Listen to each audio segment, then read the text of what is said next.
안녕하십니까, 임원지 목사입니다. 책 읽는 영어, 영어로 책 읽기 제6강 핵심 정리 두 번째 시간으로 팔품사와 문장 구성에 대해서 말씀드리겠습니다.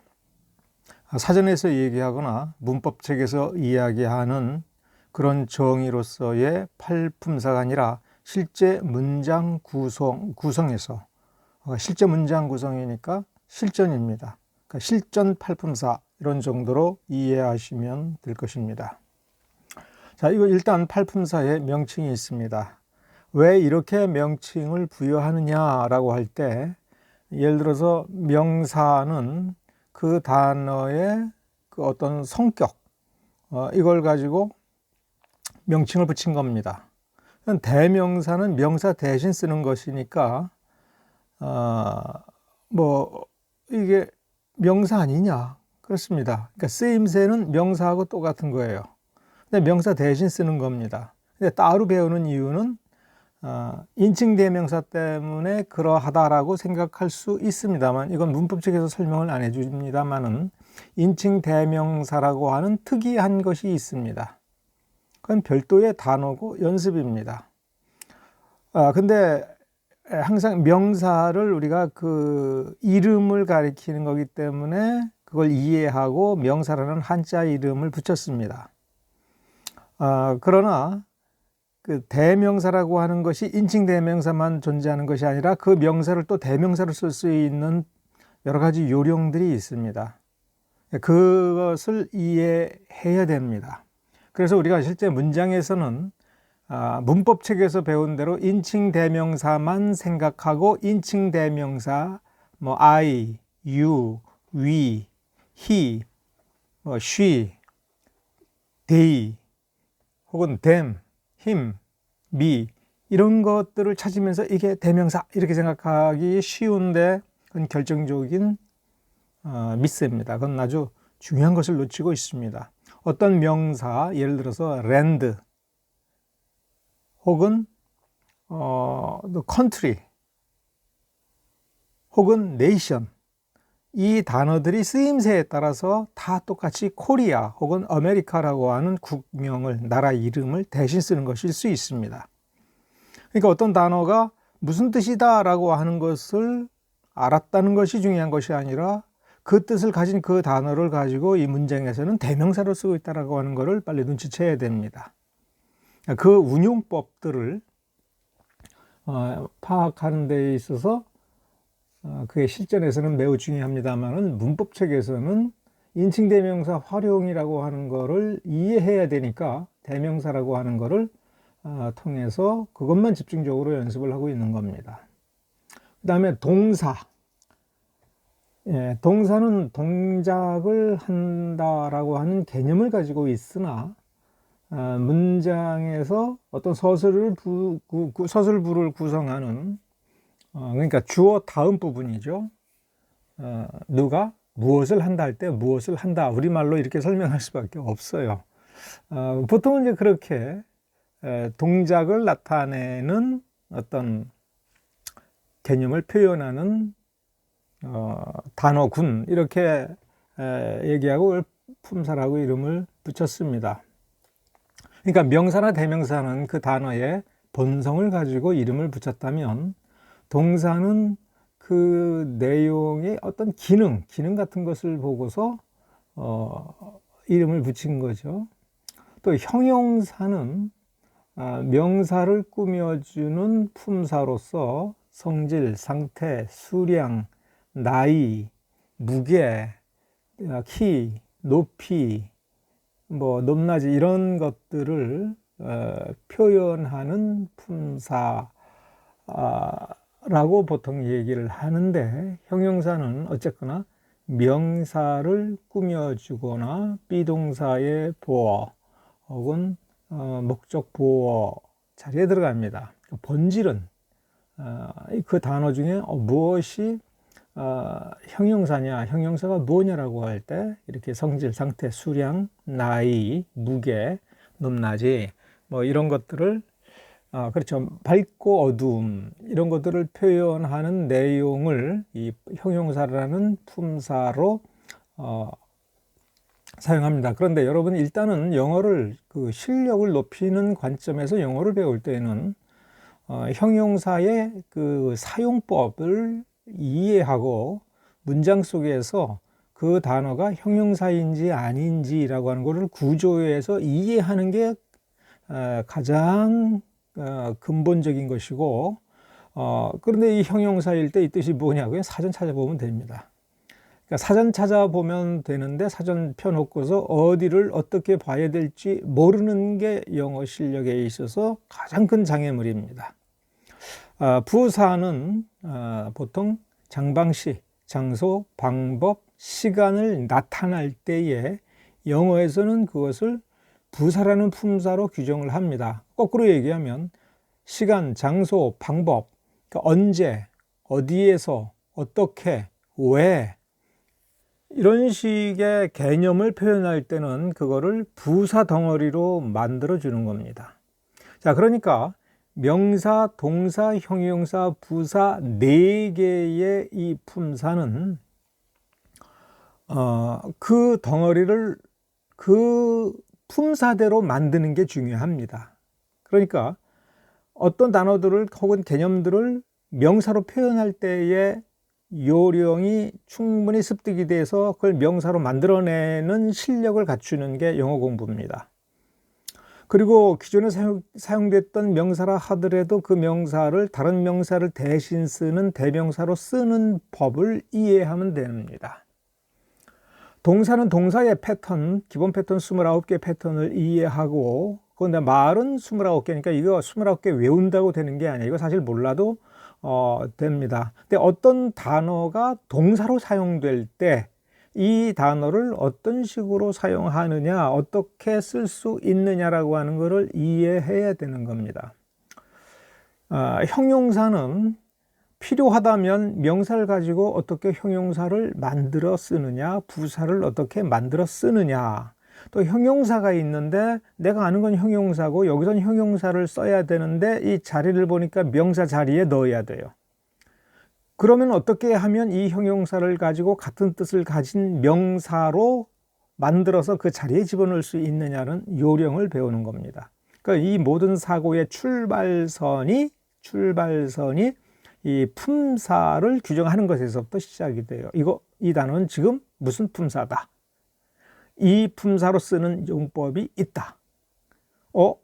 그런데 이 품사 그대로 쓰는 게 아니라 이거를 바꿔야 되겠네. 그럴 때 바꿀 수 있으면 됩니다. 근데 이게 법칙에 따르게 되어 있습니다. 전치사와 접속사는 전치사는 이름을 어떻게 진 거냐면 어떤 단어 앞에 앞전자, 둔다. 어떤 단어 앞에 두는 거예요. 왜 어떤 단어 앞에 두어요? 예를 들어서 in, on, at 이렇게 명사 앞에 두어서 그 덩어리를, 그 명사를 전치사까지 포함해서, 전치사 플러스 명사 포함해서 다른 품사로 만들어주는 겁니다. 그러니까 명사를 가져다가 그 앞에 전치사를 두면 형용사나 부사로 쓸 수 있게 되는 겁니다. 접속사도 문장을 한 덩어리로, 한 단위로 만들어서 그 앞에 접속사를 붙이는, 그러면 실제 한 단위가 되는 겁니다. 한 덩어리가 돼요. 그러니까 문장이 원래는 명사예요. 그냥 그 자체로 명사절이에요. 근데 이거를 한 덩어리로 만들어서 명사 덩어리, 형용사 덩어리, 부사 덩어리 세 품사 중에 하나라고 하는 것을 만듭니다. 자, 그러니까 영어는 크게 4가지 품사가 있다고 하는 것을 이해하시면 됩니다. 문장 활용에서 명사라고 하는 것이 있습니다. 그러면 여기에는 대명사까지 포함해서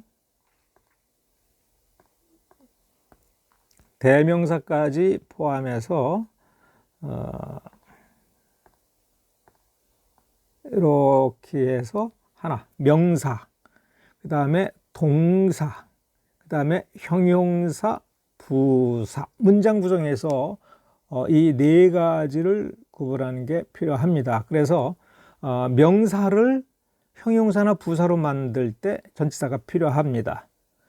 절을 명사절, 형용사절, 부사절, 그래서 절구라고 하는 거는 중요하지 않아요. 그러니까 명사 덩어리, 형용사 덩어리, 부사 덩어리 이런 거를 만들어줄 때 접속사가 사용이 되는 겁니다.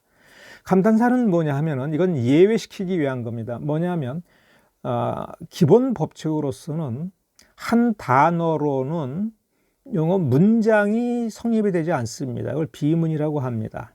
그 문장에 기본 요소가 있어야 될 게 다 있어야 돼요. 근데 딱 하나, 한두 마디의 단어로 문장처럼 간주되는 경우가 있는데 이 감탄사입니다. 이게 감탄사구나라고 하는 걸 알았으면 그거를 딱 빼버리고 그 나머지 부분이 다음 문장을 구성하니까 그 문장 분석이 가능해지는 겁니다. 그러니까 실제로 영어에서 문장이다라고 하는 것을 인식하고 활용할 때에는 7가지 품사가 중요하고요. 7가지 품사가 중요하고 그 중에 핵심되는 기본 품사는 명사, 동사, 형용사, 부사 4개의 품사입니다. 근데 여기서 좀 더 이해를 할 필요가 있습니다. 품사는 문장 구성의 기본 단위예요. 그런데 품사의 정의는 중요하지 않습니다. 그러니까 품사가 뭐냐, 명사가 뭐냐, 형용사가 뭐냐 라고 하는 게 중요하지 않습니다. 품사의 활용이 중요합니다. 이 품사를 어떻게 쓰느냐, 실제 문장에서 어떻게 쓰느냐, 저자가 어떻게 썼느냐 이거예요. 저자가 이걸 어떻게 썼느냐를 이해하는데 이게 마음대로 되는 게 아니라 저자와 독자 사이에 정해진 규칙이 있습니다. 그 규칙을 이해하면 저 사람이 이걸 어떻게 썼느냐라고 하는 게 중요해요. 다시 말하면 이거예요. 명사인데 형용사처럼 쓸 수 있고 형용사를 부사처럼 쓸 수도 있어요. 그리고 어떤 단어를 가져다가 명사로도 쓰고 혹은 다른 경우엔 동사로도 씁니다. 그것이 같은 문장 안에서도 일어날 수도 있는 일이고 인접 문장 안에서도 일어날 수 있는 일입니다. 그러니까 저 사람이 어떻게 쓰고 있는가를 이해하는 규칙이 문법이고 그 기본 단위가 품사라고 하는 것을 이해하셔야 됩니다. 자, 품사를 그럼 어떻게 쓰느냐라고 하는 건 문장 구조에 좌우됩니다. 이게 패턴이라고 지난 시간에 설명을 했습니다. 오문형에서. 그러니까 우리가 문장의 오형식이라고 하는 걸 개념으로 파악하면서 실제 29문형의 기본 문형을 가지고 있는 영어 문장에서 구조를 보려고 하는 겁니다. 구조를 봐야 그 단어가 거기에서 어떤 식으로 활용이 되며 어떤 품사, 실제 내용적 품사를 가지고 어떤 의미를 표현하고 있는가를 읽어낼 수가 있는 것이죠. 그리고 그 구조는 동사가 지배합니다. 그러니까 다시 말하면 영어 문장을 처음 배우고 실전적으로 그 문장을 파악하려고 하는 사람이 이 문장을 이해하려면 기본적으로 뭐부터 찾아야 되냐면 동사부터 찾아야 됩니다. 동사부터 찾아야 되고 동사를 찾으면 이제 그 다음에 주어가 파악이 되는 겁니다. 그러니까 주어가 있느냐 없느냐 무엇냐 진짜 주어가 뭐냐라고 하는 거를 왜냐하면 문장은 복잡합니다. 경우에 따라서는 대단히 복잡합니다. 근데 그거를 동사와 그 다음에 주어를 찾으면 판단이 되죠. 결국 문장의 패턴이라고 하는 거는 동사의 패턴입니다. 동사의 패턴이에요. 동사의 구조입니다. 그것이 영어 사전을 보는 이유입니다. 그러니까 영어 사전은 단어 뜻 몰라서 찾아보는 거는 아무것도 영어가 안 되는 사람들이고 물론 필요해서 그 단어 뜻 모르니까 찾아봐야 되겠죠. 그렇지만 영어 진짜 실력은 그 단어가 내가 그 뜻을 모른다가 아니라 뿐만 아니라 그러면 이 문장에서 이 단어가 어떤 품사로 어떤 식으로 활용이 되고 그래서 이 패턴이 구성이 되고 있다라고 하는 거를 이해하는 게 좀 더 영어 실력에 있어서는 기본이고 그런 것들을 파악할 때 영어 실력이 늘어나는 것입니다. 자, 품사는 패턴이 결정한다. 다시 말하면 우리가 8품사의 각 품사, 명사, 대명사, 형용사, 부사 다 외웠다. 그 아무 소용이 없는 겁니다. 따지고 보면, 실전에 들어가 보면. 그러니까 실제 문장이 쓰여져 있을 때 이 동사가 뭐고 이 동사가 어떤 패턴으로 문장을 구성한다라고 하면 그건 뭐냐면 그 동사가 각 단어의 자리에 품사를 지정해 줍니다. 여기에는 뭐가 와야 돼? 저기에는 어떤 전치사를 써서 그 뒤에 뭐가 와야 돼? 라고 하는 거를 동사가 결정해 주고 이 결정대에서 딱 자리가 이렇게 딱 구성이 되어 있는 것, 눈에는 안 보이지만 그게 보이는 거예요. 눈에는 안 보이지만 실제로 이 동사가 딱 제시가 되었을 때는 이 주어는 어떻게 되고 예를 들어 타동사이면 목적어는 어떻게 구성하고 뭐가 올 수 있고 없고라고 하는 걸 동사가 결정을 해줘요. 그럼 그 자리에는 어떤 개념이 들어갈 때 거기에 합당하게 동사가 규정한 그 품사가 들어가야 돼요.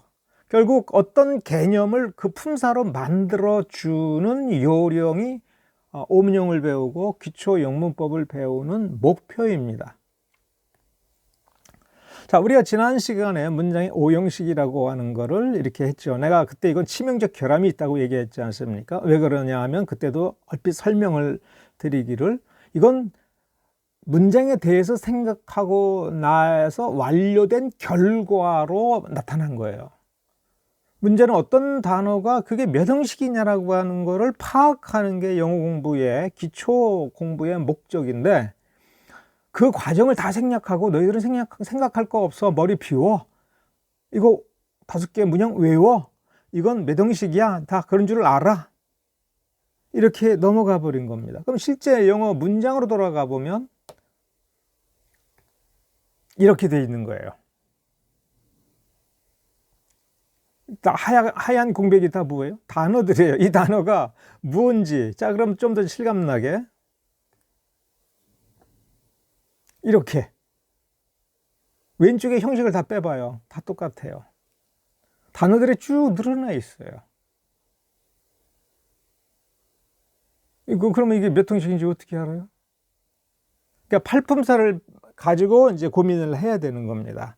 자, 왼쪽을 다 지워놓고 보면 이렇게 단어들이 일정하게 이렇게 물론 서로 다른 단어지만 늘어져 있을 때 이게 몇 형식이냐 이거예요.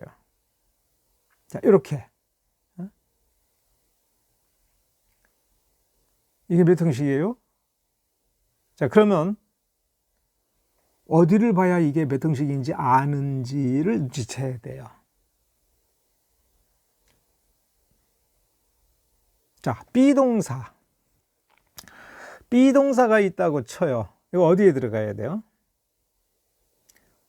정상적인 문장이라면 두 번째 자리에 들어가요. 이게 왜? 여기가 동사 자리예요. 다시 말하면 이렇게 생각하셔야 돼요. 단어 덩어리, 왜냐하면 그게 장식을 붙여요. 명사를 쓸 때 그 명사에 붙이는 형용사. 예를 들어 어떤 사람이 외출을 할 때 모자를 써요. 그 모자까지 쓴 모습. 혹은 어떤 경우에는 외투도 걸쳐요. 그냥 모자 쓰고 외투 쓰고 안경 쓰고 한 그 사람이 되는 거죠. 그게 한 단위예요. 이렇게. 그러면 그 사람이 가면 모자하고 외투는 같이 걸쳐져 있으니까 같이 가는 겁니다. 그래서 이 단어가 앞에 하나가 있다 하더라도 여기에 반드시 붙여져야 될 몇 가지 이렇게 해서 한 덩어리 이렇게.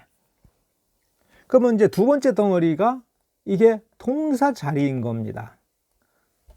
그러면 이 비동사를 비동사로 쓰게 되면 이 자리에 집어넣어야 돼요. 그럼 넣으면 딱 비동사 쓰는 용법은 두 가지밖에 없습니다. 앞에 뭐가 와야 돼요? 명사. 뒤에 이름을 얘기해 줄 때 명사. 그러니까 이 구문은, 이 형식 구문은 명사가 몇 개 필요해요? 2개 필요해요. 그러니까 머릿속에서 이 비동사를 쓰는 이유로 어떤 뜻을 가지고 있다면 비동사이다라고 하는 개념을 비동사로는 안 집어넣을래? 그러면 명사 2개를 만들어야 돼요. 자, 우리 집에는 방이 3개가 있다. 자, 우리 집에는 명사, 방 3개. 영어로 3라고 칩시다. 그러면 여기 비동사를 생각했어요. 우리 집에는 방이 3개 있다. 이렇게 하려고. 그러면 두 번째 자리에다 비동사를 넣어야죠. 그러면 뭐가 필요해요? 앞에 명사, 뒤에 명사. 그러니까 방이 3개, 3 rooms. 이렇게 만들었습니다. 그러면 우리 집이라고 하는 게, 이게 남죠? 이거 어떡할 거예요? 이런 고민이 이제 영어 문장 구성에,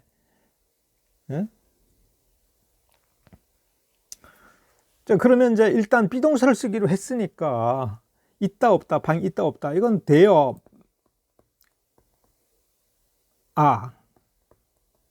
되어라. 왜? 이 자리에 명사, 이거 명사. 그렇죠? Three rooms. 예? 방이 3개가 있다. 우리 집은 여기다가 완성된 이 여기에다가 집어넣어야 되니까 넣을 수 있는 건 명사, 비동사, 명사 이 형식 끝났어요. 집어넣을 수 있는 건 부사밖에 없습니다. 이럴 때 부사는 몇 개를 집어넣어도 상관이 없으니까 이거를 부사집으로 in our house 이렇게 부사로 만들어서 집어넣어야 돼요. 왜 부사를 만들어야 돼요? 여기에 비동사를 써서 제약을 받은 거예요. 명사, 비동사, 명사. 그럼 있다 없다가 have가 있어요. 자, 그럼 이제 앞에 have 앞에 주어 명사가 들어와야 되고 have에 목적어가 있는 거예요. 이건 타동사니까. 타동사 있다 없다 할 때 이거 타동사로 쓰게 완전 삼형식 타동사로 그러니까 완전 타동사 삼형식으로 쓰는 게 이게 규칙이니까. 그걸 어떻게 알아요? 사전 보고 have 있다 없다로 쓰려면 이 have에 어떤 구문 방식으로 써야 되느냐 사전 찾아봐야 돼요. 그러니까 have에 가지고 있다가 아니라 뭐가 있다 없다라고 하는 것의 의미가 써 있는 부분을 보고 거기에서 이 패턴을 읽어야 돼. 이런 패턴으로 쓴다. 자, 그러니까 이 have에 주어의 명사 집어넣어요. 그러면 어떤 것이 좋을까? 만일에 우리 집 three rooms 이 2개의 명사밖에 생각을 못하면 our house 그 다음에 have, 그러니까 our house가 주어니까 3인칭 단수니까 has로 바꿔줘야겠죠. 그런데 좀 상상력이나 영어 문장 이해를 한다면 여기다가 we를 집어넣으면 돼요. We have. 그럼 당연히 목적어는 three rooms. 그러니까 이 동사를 결정하면 패턴이 결정이 되는 거예요. 자, 그러니까 여기서 오문형을 다시 한번 생각을 해보면요. 여기 앞에 주어, 동사 이렇게 나가지 않습니까? 응? 예, 주어, 동사. 그러니까 여러분은 실전에 와서는 이렇게 생각을 하셔야 돼요. 첫째 자리에 오는 품사가 뭐냐? 첫째 자리에 오는 품사가 뭐냐? 이거 명사인 거예요. 이 자리에 집어넣으면 명사인 거고 명사의 형태에 적합하게 내가 머릿속에서 정리해서 바꿔줘야 돼요. 두 번째 자리에 오는 게 뭐예요? 동사예요. 그러면 두 번째 자리에 온 이 동사가 뒤에 부분의 구조를 결정해 줍니다. 그래서 아까 is를 썼다. 비동사를 써서 우리 집에는 방이 3개가 있어. 이 말을 만들 때 나 여기 비동사 쓰겠다 할 때 구조가 결정돼 버리지 않습니까? 있다 없다인데 비동사고 그러면 앞에다가 쭈르륵 three rooms 뭐 is in our house 이런 식으로 쓰려면 써도 되고 좀 고급스럽게 there is로 써도 좋고 그렇죠? there 비동사 there라 there is there라 그 다음에 have 동사를 써도 좋고 이게 동사를 결정하면 패턴이 결정이 되는 겁니다. 자, 여기에 그럴 때에 이 동사 앞에 두는 게 명사예요. 그러니까 실전에 와서는 이렇게 생각하면 돼요. 동사 앞에 두고 주술관계를 형성할 때 이걸 넥서스라고 부릅니다. 주술관계 그러니까 이게 주어가 아니에요. 그러니까 주인이 아니에요. 문장의 주인 얻는 이가 이거는 안 되니까 번역하고 야 그런 거는 주어라고 생각하자. 이건 한글을 염두에 두고 한글식으로 영어를 이해하자는 초등학교 1학년, 중학교 1학년 때 영어가 안 되고 그럴 때에 그냥 어거지로 설명을 한 겁니다. 어쨌든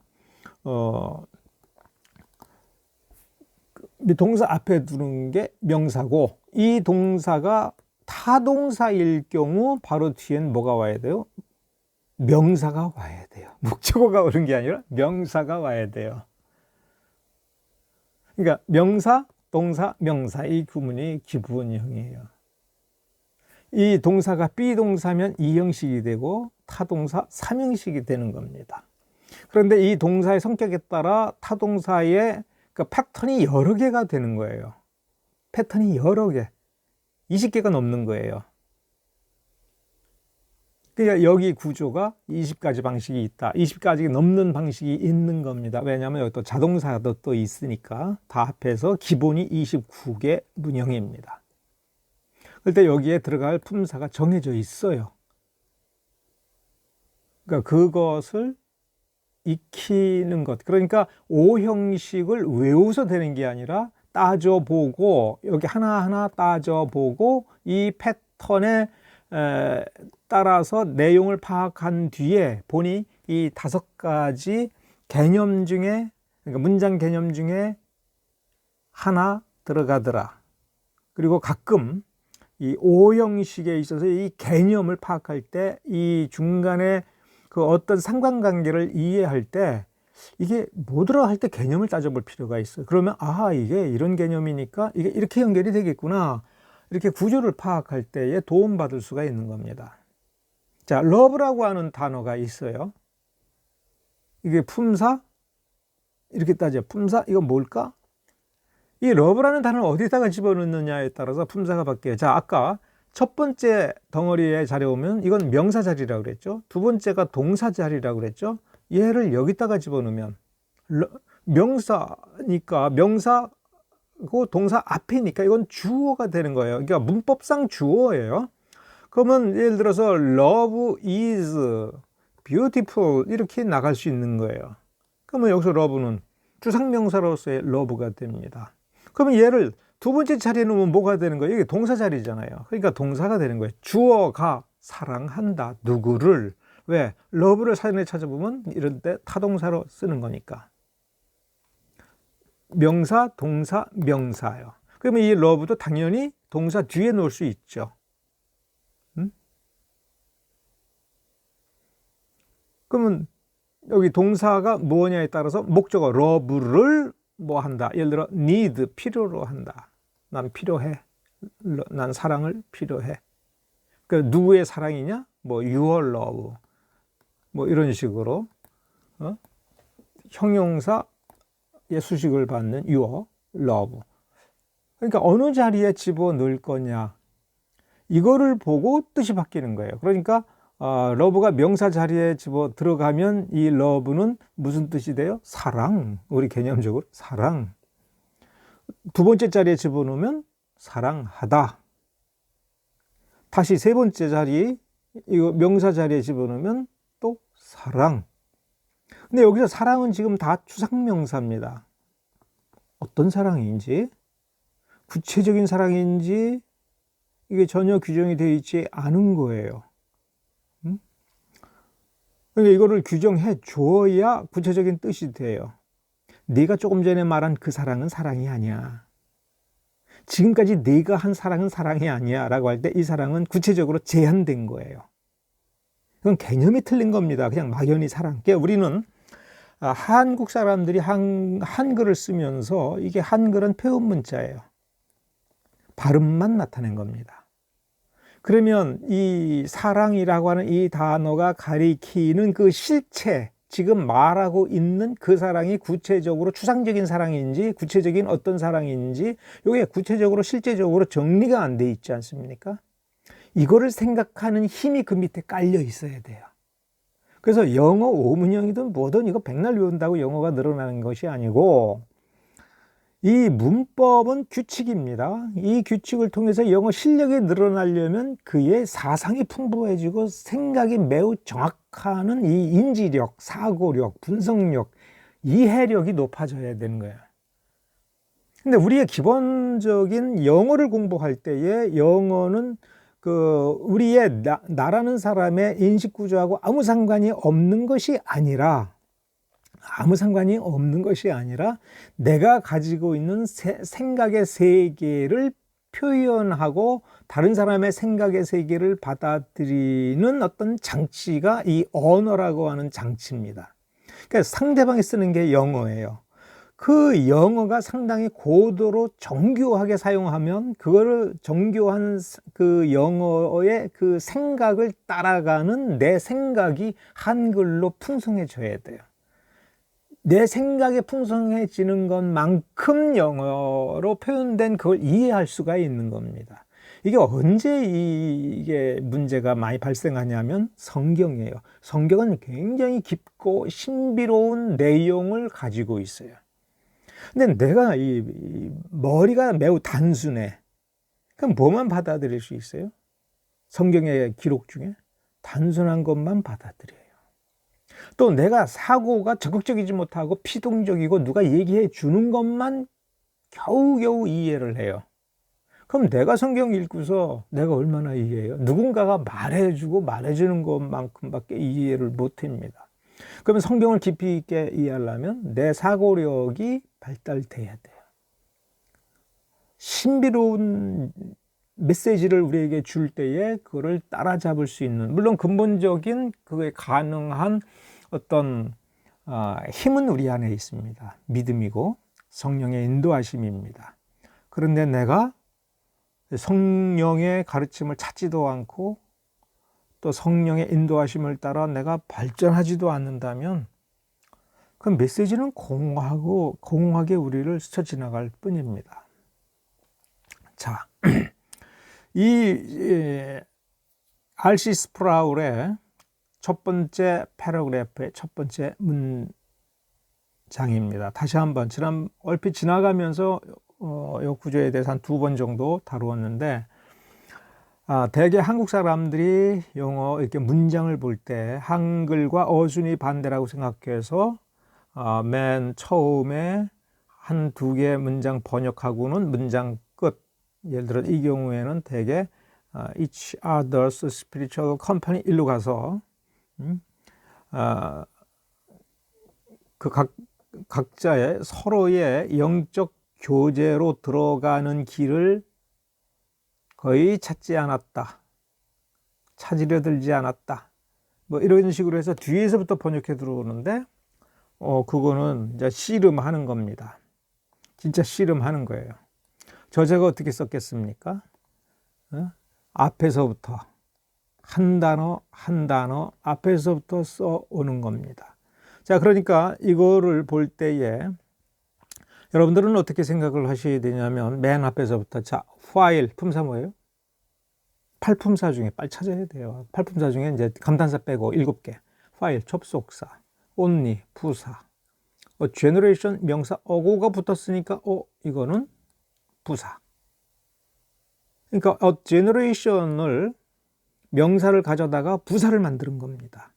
어고가 붙었으니까 이 앞에 전치사 in이 생략이 된 거예요. 안 써도 쓴 걸로 치자 이렇게 된 거예요. 그래서 부사, 그러니까 제너레이션 명사를 갖다가 부사를 만들어 버렸어요. 이거 주어가 아니란 얘기죠. 로만 카톨릭스 명사 and니까 뒤에 또 명사가 나오겠구나. 명사. 그래서 문법적으로는 이 and 접속사 때문에 여기서 여기가 한 덩어리가 된 겁니다.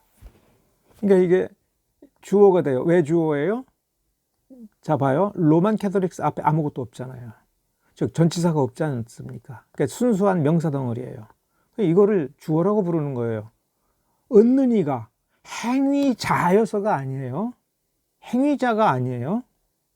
그럴 수도 있어요. 이 경우에 그럴 수도 있어요. 행위자일 수도 있어요. 행위자가 아닌 경우도 굉장히 많다라고 하는 것을 전제해 두어야 돼요. 이거를 주어라고 하는 이유는 뭐예요? 첫 번째 나온 명사니까.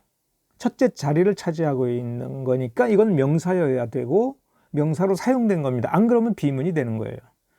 rarely는 부사니까 빼버리고 find 동사의 과거형. 그러니까 두 번째 자리니까 얘는 동사. 그러니까 이게 왜 동사예요? 두 번째 자리니까. 경우에 따라서 이 found가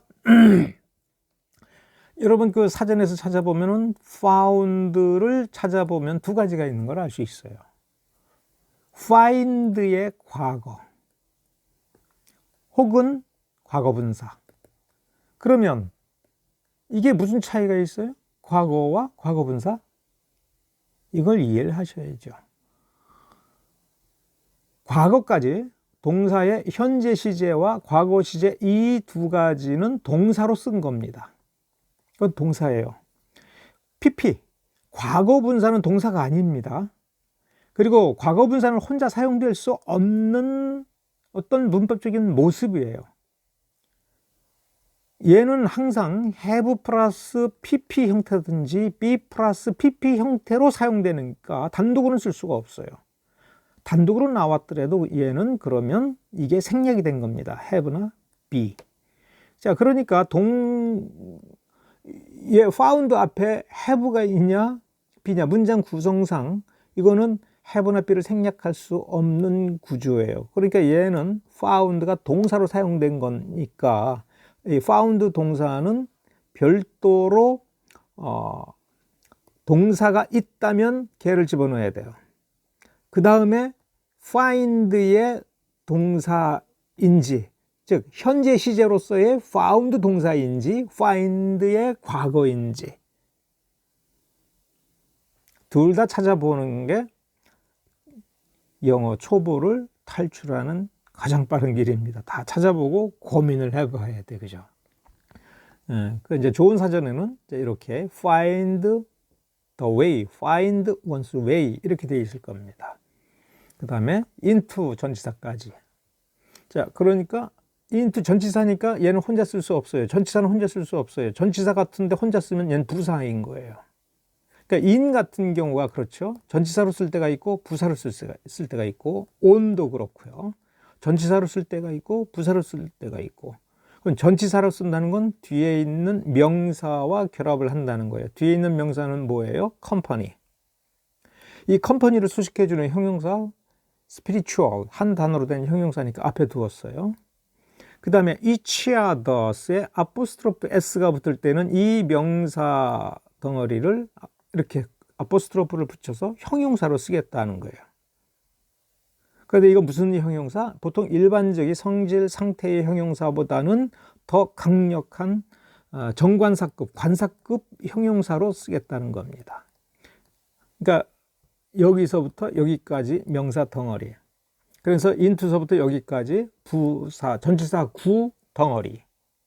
전치사구는 이 전치사구는 형용사로 썼느냐 부사로 썼느냐 요거를 또 따져봐야 돼요. 자, 여기서 여러분이 완벽하게 문장을 구성을 할 수 있는지 없는지의 문제가 아니라 품사가 문장을 분석할 때에 매우 요긴한 개념의 이해 단위로, 개념 단위로, 기본 개념 단위로 사용된다라고 하는 것을 눈치채는 게 매우 중요한 것입니다. 자, 오늘은 여기까지 하겠습니다. 감사합니다.